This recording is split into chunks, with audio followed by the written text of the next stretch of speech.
Ernakulam Angamaly major അതിരൂപത പ്രോക്യുറേറ്ററുടെ ശരിക്കുമുള്ള ജോലി എന്താണ്? അടിക്കടിയുള്ള ഇറ്റലി യാത്ര എന്തിനാണ്? റഫേൽ പാംപ്ലാനി പിതാക്കന്മാർ പോലും ഇത്ര തവണ യാത്ര ചെയ്തിട്ടില്ലെന്നാണ് അരമനയിലെ സംസാരം. കഴിഞ്ഞ 15 വർഷത്തെയായി ഇദ്ദേഹത്തിന്റെ സാമ്പത്തിക സ്രോതസ്സും വെളിപ്പെടുത്താൻ മാർ റാഫേൽ തട്ടിൽ തയ്യാറാകുന്നു. അൽമായർക്കുണ്ട് ചില സംശയങ്ങൾ. ഡിഗ്രി തോറ്റ ഈ അതിരൂപത പ്രോക്യുലേറ്റർ ആരാണ് ഇറ്റലിയിൽ ഉപരി പഠനത്തിന് അയച്ചത്? ഇറ്റലിയിൽ എന്താണ് അദ്ദേഹം പഠിച്ചത്?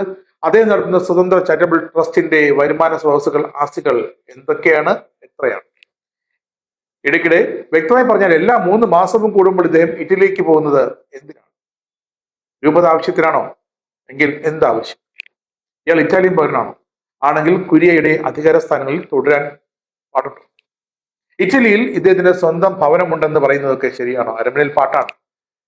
മേജർ ആർച്ച് ബിഷപ്പ് ഇയാൾക്ക് ഇത്തരത്തിൽ എന്തെങ്കിലും ഒരു അനുമതി യാത്രയ്ക്കായി നൽകി? കൂവപ്പാടത്തെ ഭവനം ആരുടേതാണ്? കഴിഞ്ഞ ആഴ്ച സന്ദർശനം നടത്തിയ ഇറ്റലിയിലെ സ്ഥലങ്ങൾ ഇതേക്കുറിച്ച് സഭാ അധികാരികൾക്ക് എന്തെങ്കിലും അറിവുണ്ടോ? എറണാകുളത്തെ ലിസി ഹോസ്പിറ്റലിനായി ചിറ്റേട്ടുകരയിൽ നടത്തിയ ഭൂമി ഇടപാടിലെ ഇദ്ദേഹത്തിന്റെ ദുരൂഹ ഇടപാടും രൂപതയ്ക്കുണ്ടായ നഷ്ടവും ലിസി ഹോസ്പിറ്റലിന്റെ പരിസരത്തും ആമ്പല്ലൂരിലുമൊക്കെ വസ്തു വാങ്ങിയതുമായി ബന്ധപ്പെട്ടുമൊക്കെ എന്തെങ്കിലും വിവരം രൂപത കിട്ടിയിട്ടുണ്ടോ? ആരെങ്കിലും അത് അന്വേഷിക്കും.